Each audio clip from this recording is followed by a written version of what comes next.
नाम है तुम्हारा? रविंद्र टेकाम हवेली। Mobile number 63 7 93 71 90।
रविंद्र टेकाम हवेली। रोकले डी से NP के।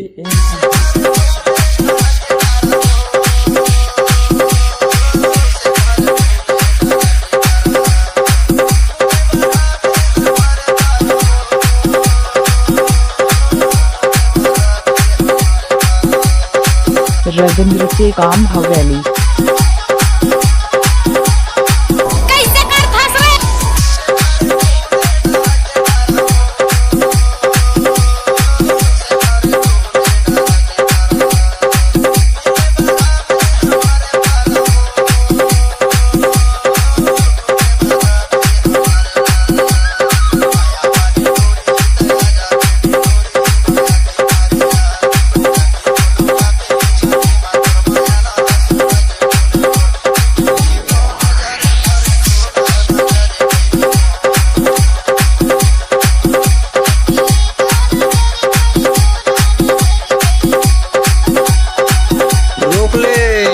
डी से NP के।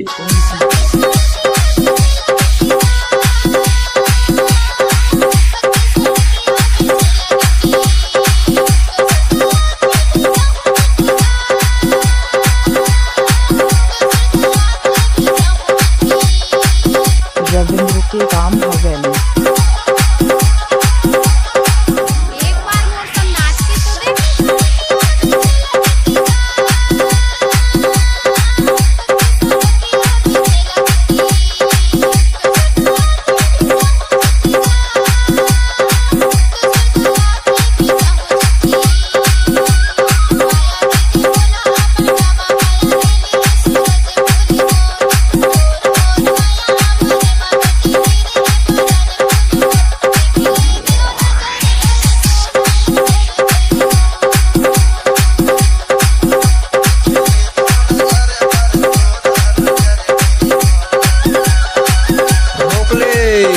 डी से NP के।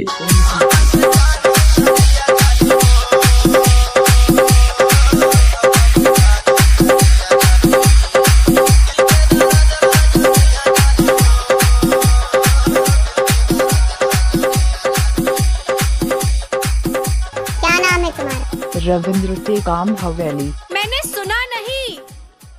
रविंद्र हवेली।